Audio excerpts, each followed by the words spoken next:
Pan Tadeusz by Adam Mickiewicz. Subscribe so you don't miss the next episodes. Chapter 11. The Year Argument. Spring omens. The entrance of the armies. Religious services. Official rehabilitation of the late Tadeusz Soplica. From the talk between Gerwazy and Protasi, a speedy ending of the lawsuit may be inferred. A love affair between an Alan and a girl. The quarrel over bobtail and falcon is at last settled. Thereupon the guests gather for the banquet, the presentation of the betrothed couples to the generals. Memorable year. Happy is he who beheld thee in our land.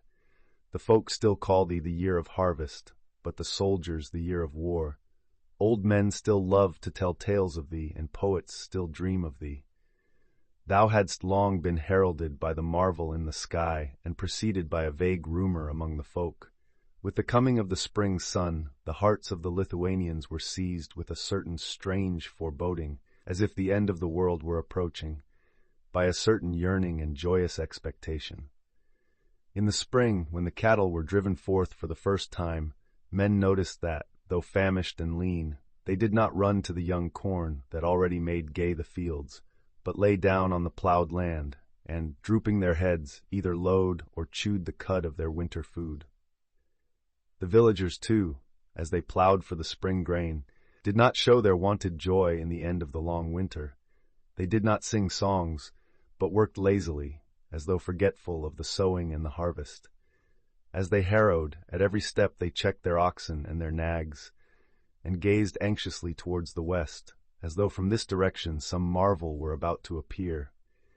And they regarded anxiously the birds, which were returning home, for already the stork had flown back to its native pine, and had spread its white wings, the early standard of spring. And after it the swallows, coming on in noisy regiments, gathered above the waters, and from the frozen earth collected mud for their tiny houses. At evening in the thickets, one could hear the calling of the woodcocks as they rose from the earth, and flocks of wild geese honked over the forest, and wearied, settled noisily down to feed. And in the depths of the dark heaven the cranes kept up a continuous clamor. Hearing this, the night watchman would ask in dread whence came such disorder in the winged kingdom, and what storm had driven forth these birds so early. And now new swarms, like flocks of finches, plover, and starlings, swarms of bright plumes and pennons shone bright upon the hills and came down into the meadows. It was cavalry, in strange array and arms never seen before, came regiment after regiment, and straight across the country, like melted snows, the iron-shod ranks flowed along the roads. From the forests emerged black shakos, a row of bayonets glittered, and the infantry, countless as ants, swarmed forth. All were turned towards the north. You would have said that at that time, coming from the sunny south and following the birds, men too were entering our land, driven on by the force of some instinct that they could not comprehend. Steeds, men, cannon, eagles flowed on day and night. Here and there fires glowed in the sky. The earth trembled. In the distance one could hear the rolling of thunder. War, war. There was no corner in the Lithuanian land to which its roar did not reach. Amid dark forests, the peasant, whose grandfathers and kinsmen had died without seeing beyond the boundaries of the wood, who understood no other cries in the sky than those of the winds, and none on earth except the roaring of beasts, who had seen no other guests than his fellow woodsmen, now beheld how a strange glare flamed in the sky. In the forest there was a crash that was a cannonball that had wandered from the battlefield and was seeking a path in the wood, tearing up stumps and cutting through boughs. The hoary, bearded bison trembled in his mossy lair and bristled up his long, shaggy mane. He half rose, resting on his forelegs, and shaking his beard, he gazed in amazement at the sparks suddenly glittering amid the brushwood. This was a stray bombshell that twirled and whirled and hissed, and at last broke with a roar like thunder. The bison for the first time in his life was terrified and fled to take refuge in deeper hiding. "A battle! Where? In what direction?" asked the young men as they seized their arms. The women raised their hands in prayer to heaven.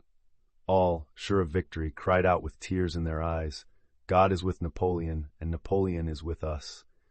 O spring, happy is he who beheld thee then in our country, memorable spring of war, spring of harvest.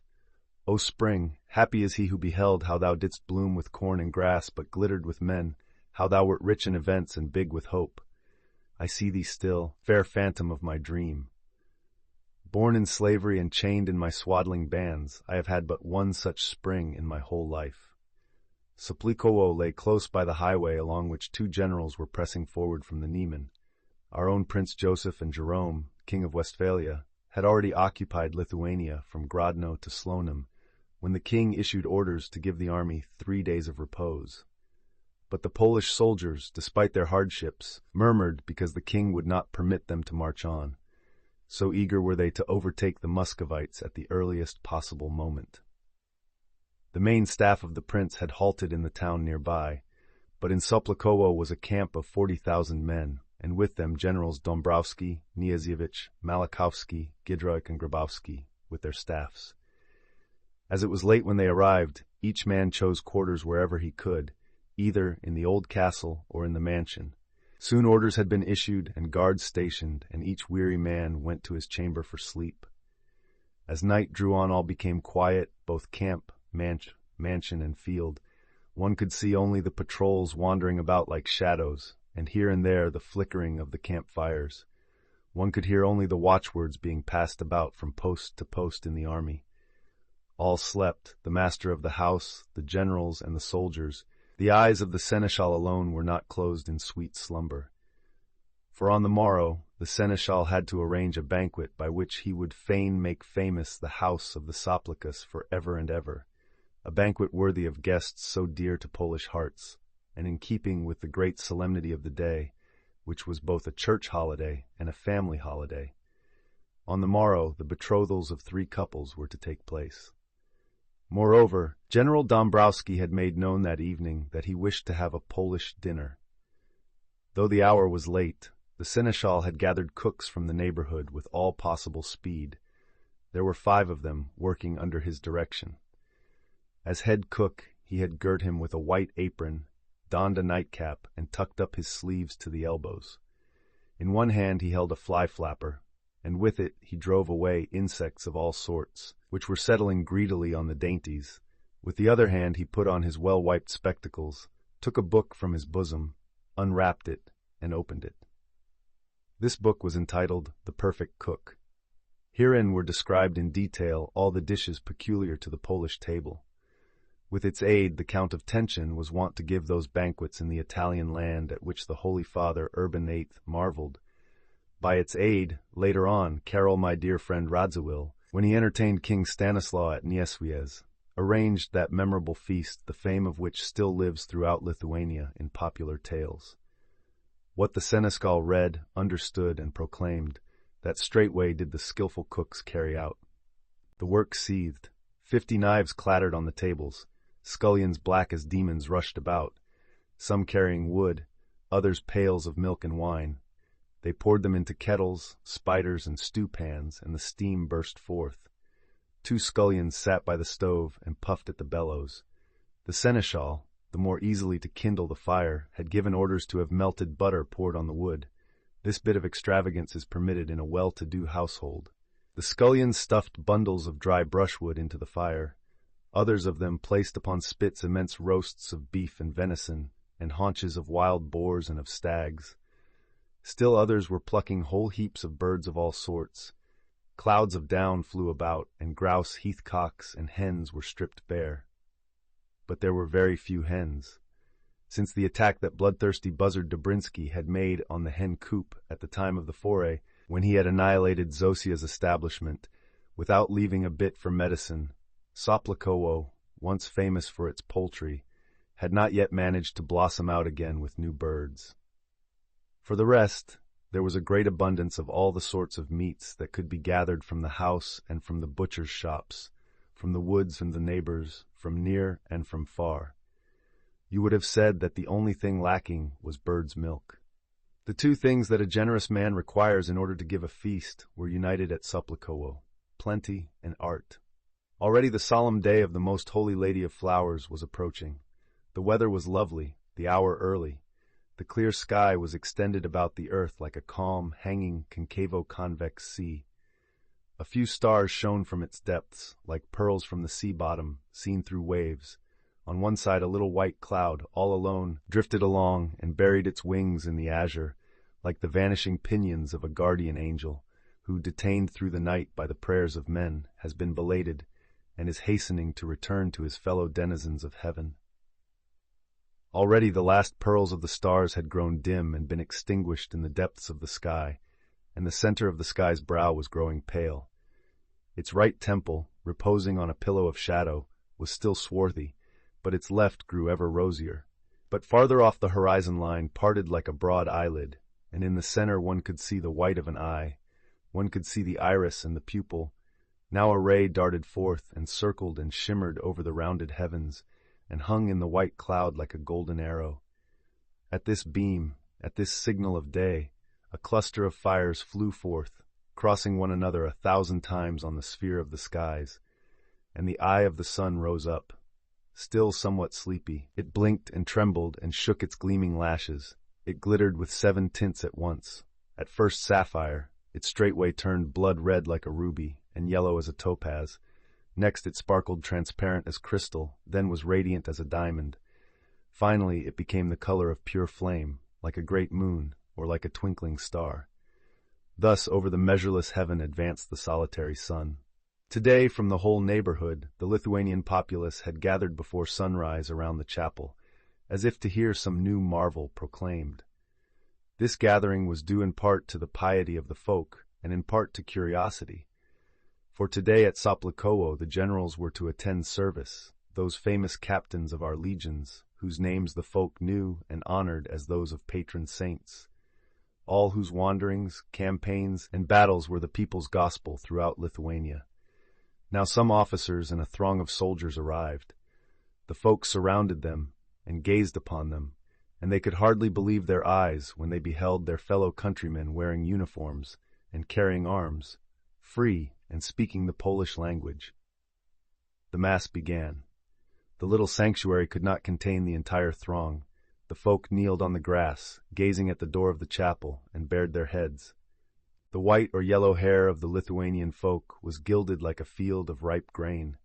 Here and there a maiden's fair head, decked with fresh flowers or with peacock's feathers, and with ribbons flowing loose from her braided hair, blossomed among the men's heads like a cornflower or poppy amid the wheat. The kneeling, many-colored throng covered the plain, and at the sound of the bell, as though at a breath of wind, all heads bent down like ears of corn on a field. Today, the village girls had brought to the altar of the Virgin Mother the first tribute of spring, fresh sheaves of greenery. Everything was decked with nosegays and garlands, the altar, the image, and even the belfry and the galleries.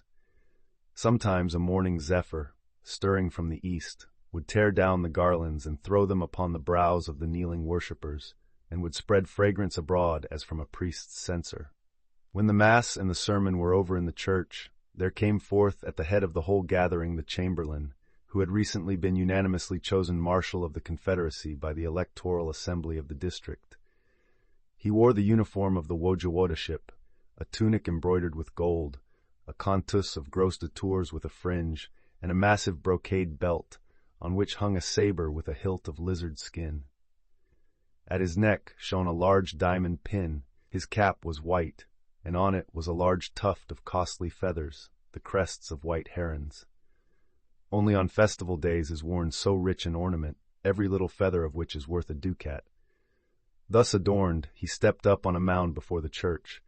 The villagers and soldiers crowded around him. He spoke. "Brothers, the priest has proclaimed to you from the pulpit the liberty that the Emperor-King has already restored to the kingdom, and is now restoring to the Duchy of Lithuania, to all Poland. You have heard the official decrees and the letters convening a general diet. I have only a few words to say to the company on a matter that pertains to the Soplica family, the lords of this district. All the neighborhood remembers the crime committed here by the deceased Pan Jacek Soplica, but since you all know of his sins, it is time to proclaim his merits also before the world.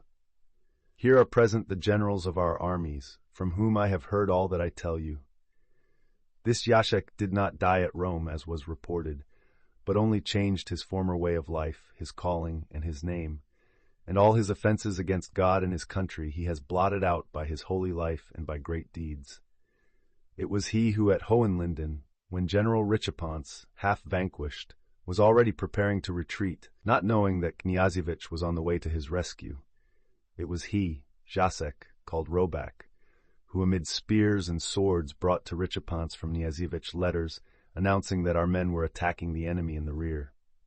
Later, in Spain, when our Uhlans had taken the fortified ridge of Somosierra, he was wounded twice by the side of Koziatolski. Following this, as an emissary, with secret instructions, he traversed various quarters of our land in order to watch the currents of popular feeling and to found and build up secret societies. Finally, at Soplikowo, in the home of his fathers, while he was paving the way for an insurrection, he perished in a foray. The news of his death arrived in Warsaw just at the moment when His Majesty the Emperor deigned to bestow on him as a reward for his former heroic deeds the knightly badge of the Legion of Honor. Therefore, taking into consideration all these matters, I, as representative of the authority of the Wojewodoship, proclaim to you with my Confederate staff of office that Jacek by faithful service and by the favor of the Emperor has removed the blot of infamy from his name and has won back his honor, taking once more his place in the ranks of true patriots. So whoever dares to speak a word at any time to the family of the deceased Jacek of the offense that he long since atoned for, that man will be liable, as a penalty for such a taunt, to gravis nota macula, according to the words of the statutes, which thus punish both militem and scartabel if he spread calumny against a citizen of the Commonwealth. And since general equality before the law has now been proclaimed, therefore article is likewise binding on townsfolk and serfs. This decree of the Marshal the Scribe will enter in the acts of the General Confederation, and the apparator will proclaim it.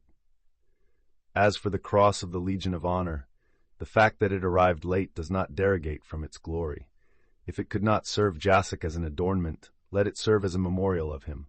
I hang it on his grave.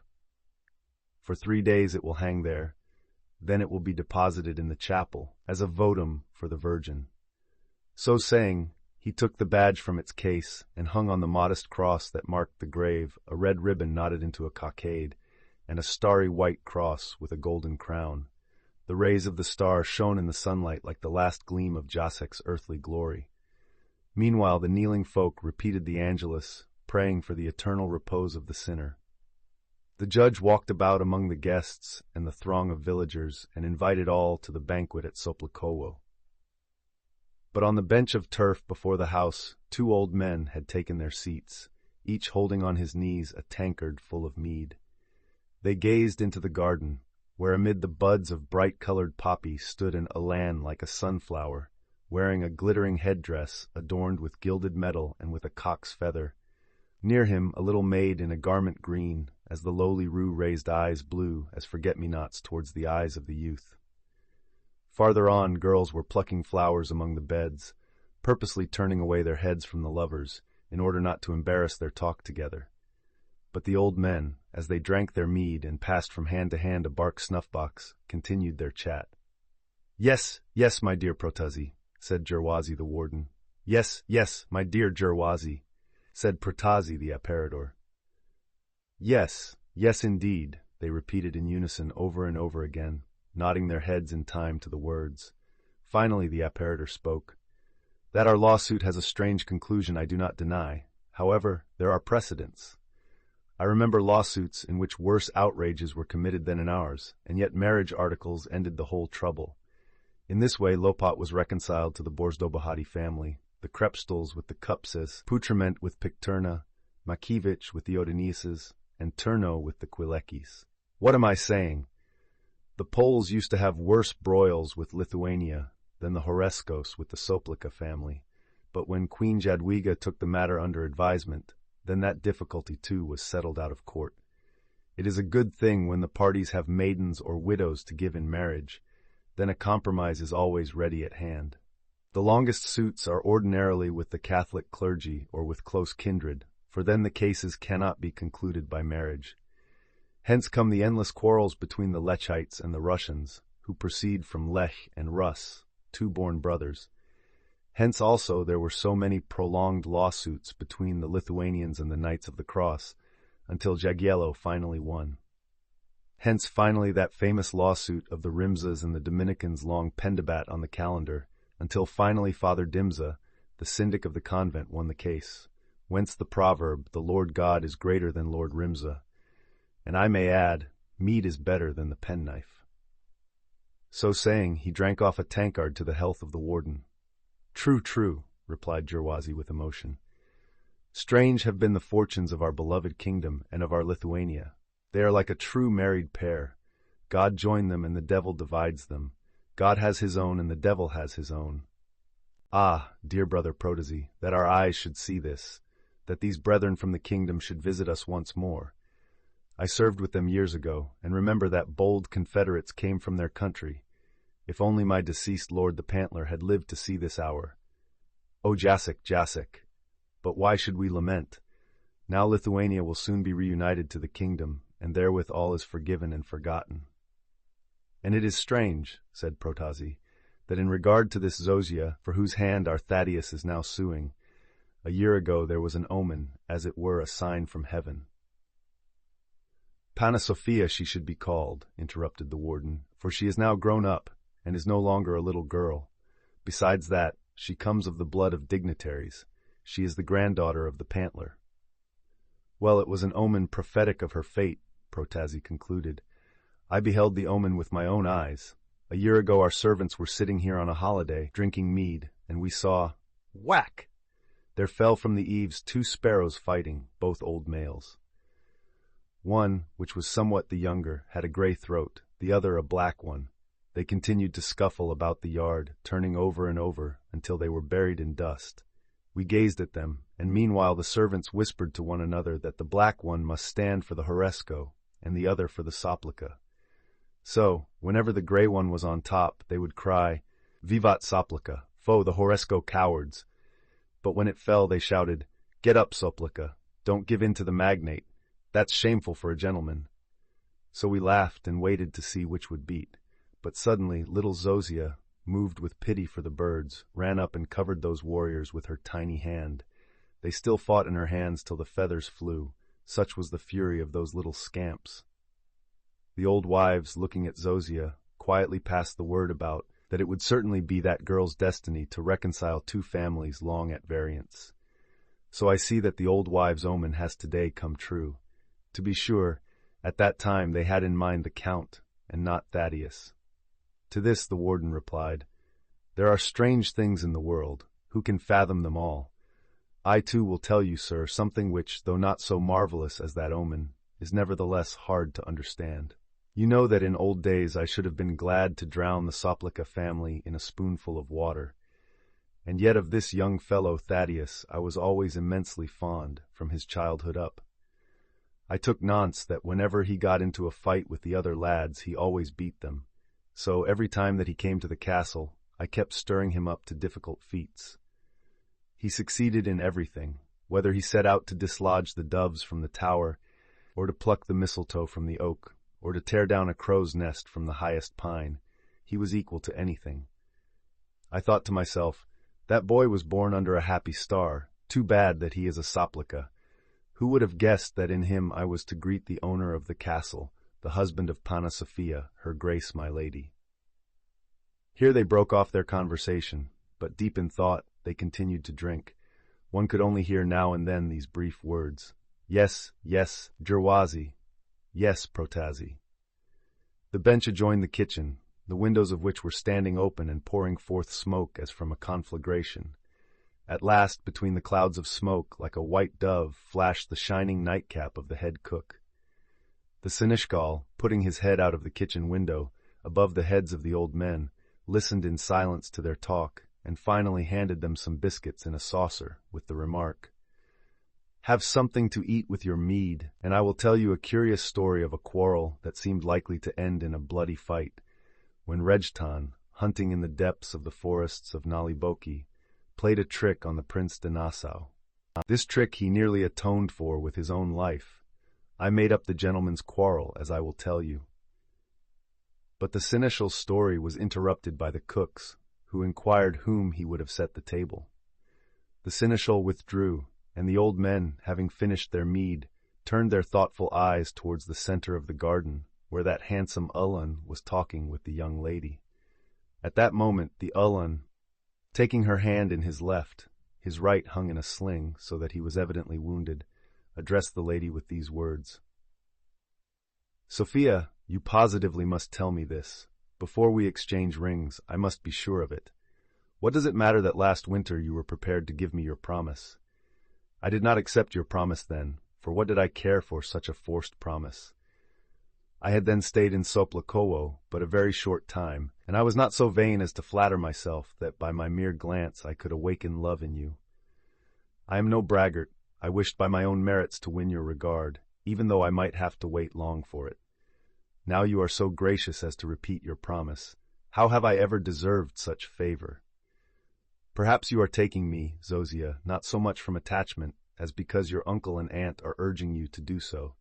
But marriage, Zozia, is a very serious matter. Take counsel of your own heart, and do not hearken to anyone's authority, either to your uncle's threats or to your aunt's entreaties. If you feel for me nothing but kindness, we may postpone this betrothal for a time. I do not wish to bind your will. Let us wait, Zozia. There is no reason for haste, especially since, yesterday evening, I received orders to remain here in Lithuania as instructor in the local regiment until I am healed of my wounds. Well, my beloved Zozia?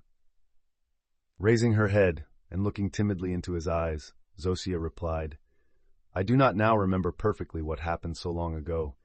I know that everybody told me that I must marry you.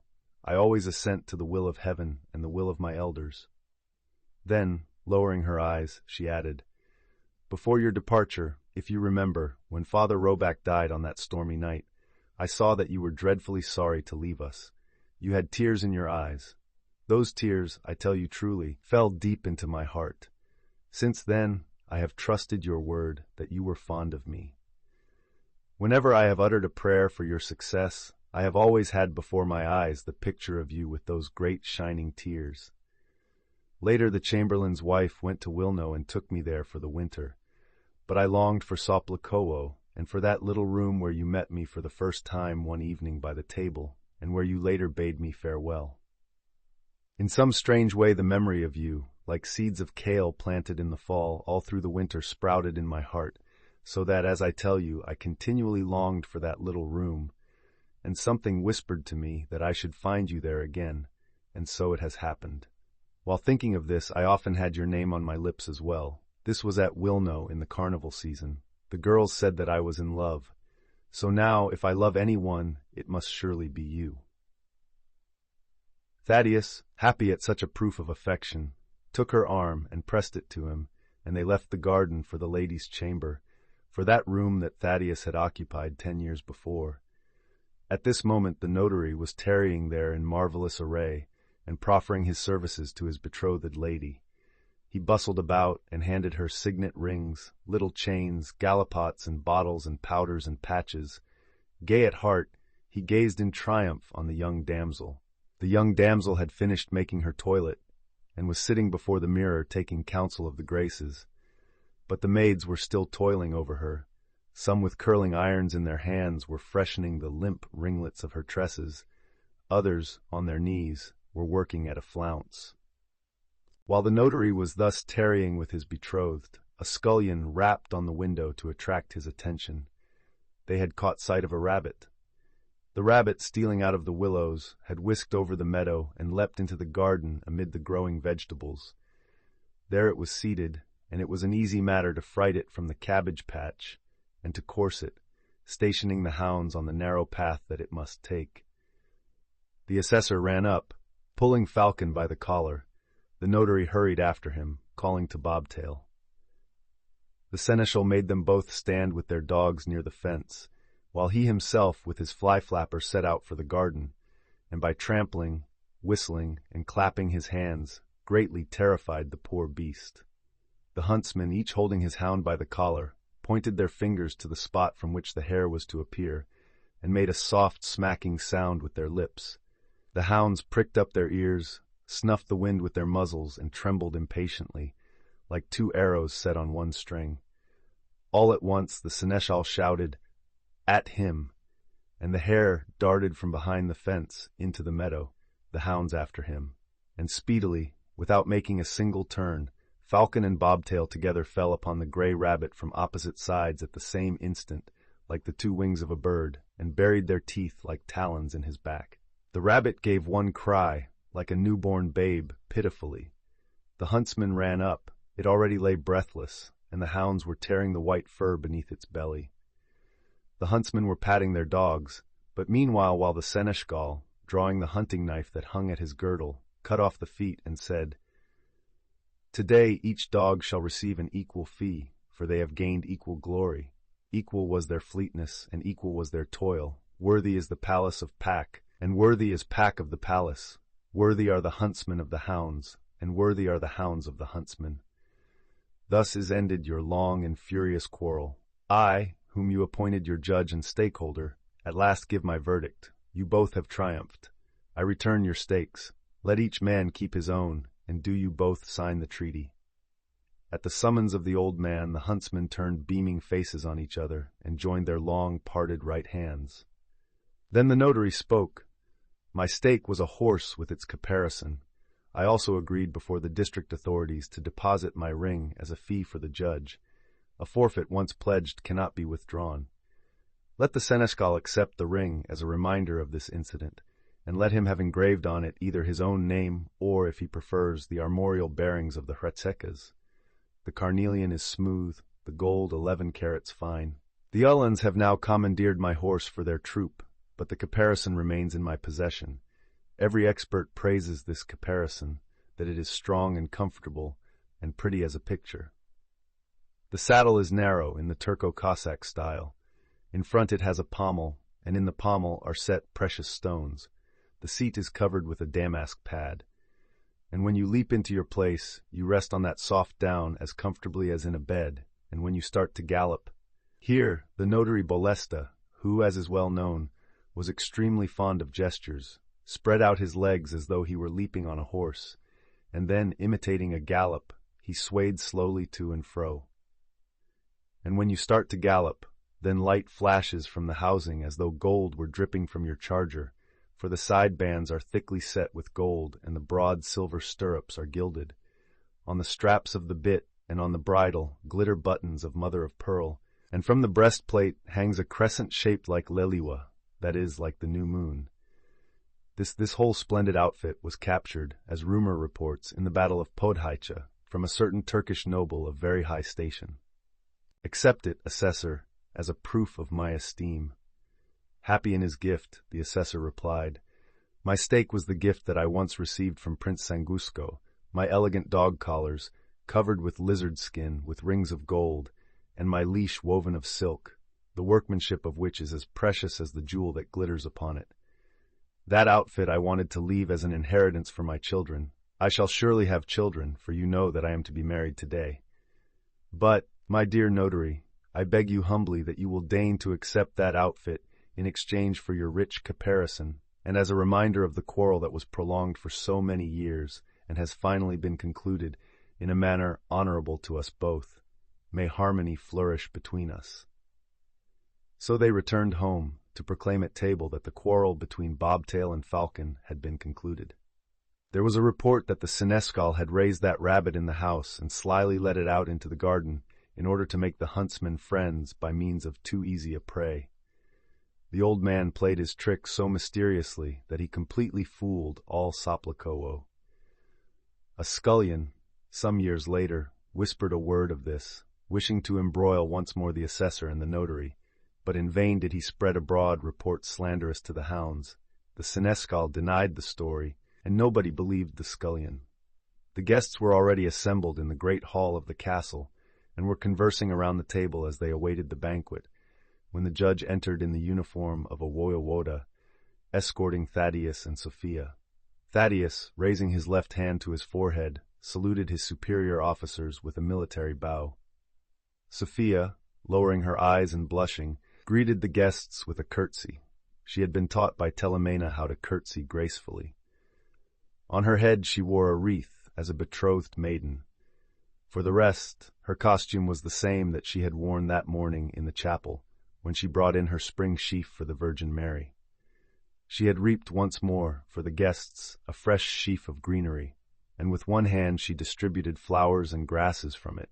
With the other she adjusted on her head her glittering sickle. The leaders, kissing her hands, took the posies. Zozia curtsied once more to all in turn, her cheeks glowing. Then General Knyazevich took her by the shoulders, and imprinting a fatherly kiss on her brow, lifted the girl aloft and set her on the table. All clapped their hands and shouted, "Bravo!" being charmed by the girl's figure and bearing, and more particularly by her Lithuanian village attire, since for these famous captains, who in their roving life had wandered so long in foreign lands, there was a marvelous charm in the national costume, which reminded them both of the years of their youth and of their loves of long ago. So almost with tears they gathered around the table and gazed eagerly upon her. Some asked Zozia to raise her head and show her eyes. Others begged her to be so kind as to turn around. The bashful girl turned around, but covered her eyes with her hands. Thaddeus looked on gaily and rubbed his hands. Whether someone had counseled Zozia to make her appearance in such garments, or whether she knew by instinct, for a girl always guesses by instinct what is becoming to her, suffice it to say that this morning, for the first time in her life, Zozia had been scolded for obstinacy by Telemina, since she had refused to put on fashionable attire. At last, by her tears, she had prevailed on them to let her remain in this village costume. She wore a long white underskirt and a short gown of green camlet with a pink border. The bodice was also of green, laced crosswise with pink ribbons from the waist to the neck. Under it her bosom took refuge like a bud beneath leaves. On her shoulders shone the full white sleeves of the shirt, like the wings of a butterfly stretched for flight. At the wrist they were gathered and fastened with a ribbon. Her throat was also encircled by the close-fitting shirt, the collar of which was fastened with a pink knot. Her earrings were artistically carved out of cherry stones. In their making, Buzzard Dobzhinsky had taken huge pride. They represented two hearts with dart and flame, and had been a present to Zozia when Buzzard was paying his court to her. About her collar hung 2 strings of amber beads, and on her temples was a wreath of green rosemary. The ribbons that decked her tresses, Zozia had thrown back over her shoulders. On her brow, as is the custom with reapers, she had fastened a curved sickle, freshly polished by cutting grasses, bright as the new moon above the brow of Diana. All admired and clapped their hands. One of the officers took from his pocket a portfolio containing bundles of papers. He undid them, sharpened his pencil, moistened it with his lips, gazed at Zozia, and began to draw. Hardly had the judge beheld the papers and pencils when he recognized the artist, though he had been greatly changed by his colonel's uniform, his rich epaulets, his truly Ullen-like bearing, his blackened mustache, and a small Spanish beard. The judge recognized the count. "How are you, Your Excellency?" "So you keep a traveling painter's kit even in your cartridge box." In very truth it was the young count. He was a soldier of no long standing, but since he had a large income, and had fitted out a whole troop of cavalry at his own expense, and had borne himself admirably in the very first battle, the Emperor had today just appointed him a colonel. So the judge greeted the count and congratulated him on his promotion, but the count paid no attention, and continued to draw diligently. In the meantime, a second betrothed pair had entered. The assessor, once in the service of the Tsar, had entered that of Napoleon. He had a company of gendarmes under his command, and, although he had been in office hardly 12 hours, he had already donned a dark blue uniform with Polish facings, and dragged behind him a curved saber, and clinked his spurs. By his side, with dignified steps, walked his beloved, dressed with great magnificence, Tekla Checha, for the assessor had long ago abandoned Telemena, and the more deeply to wound that coquette, he had turned his heart's devotion to the seneschal's daughter. The bride was not over young.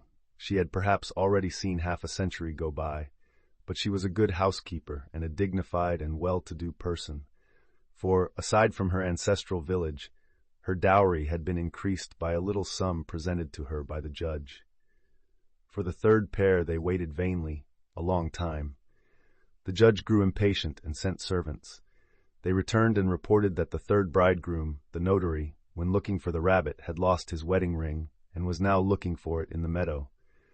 Meanwhile, the notary's lady was still at her dressing table, and, though she was herself hurrying and was being aided by the serving women, she had been absolutely unable to finish her toilet. She would scarcely be ready by 4 o'clock. Remember to subscribe.